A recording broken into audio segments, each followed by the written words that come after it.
ایک دفعہ کا ذکر ہے کہ ایک گاؤں میں ایک بادشاہ رہتا تھا۔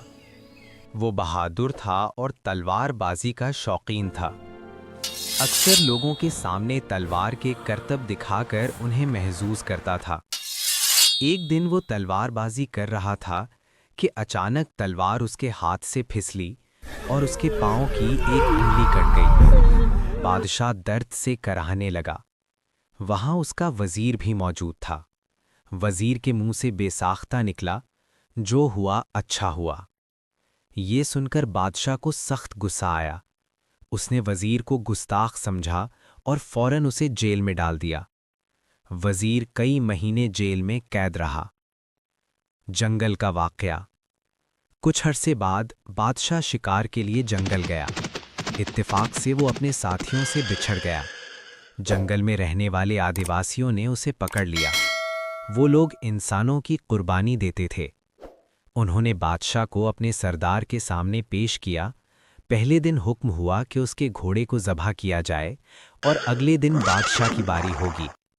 بادشاہ قید میں تھا، ڈرا ہوا تھا، پریشان تھا اور اللہ سے دعائیں مانگ رہا تھا۔ اگلے دن جب اسے قربانی کے لیے تیار کیا گیا تو ایک آدیواسی کی نظر اس کے پاؤں پر پڑی۔ اس کی انگلی تو کٹی ہوئی ہے، اس نے کہا۔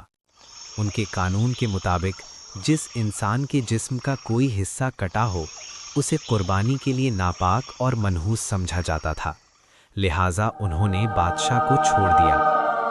حقیقت کا احساس۔ بادشاہ حیران رہ گیا۔ اس نے دل ہی دل میں اللہ کا شکر ادا کیا کہ اگر اس دن میری انگلی نہ کٹتی تو آج میں زندہ نہ ہوتا۔ وہ واپس اپنے محل آیا اور فوراً وزیر کو جیل سے رہا کیا۔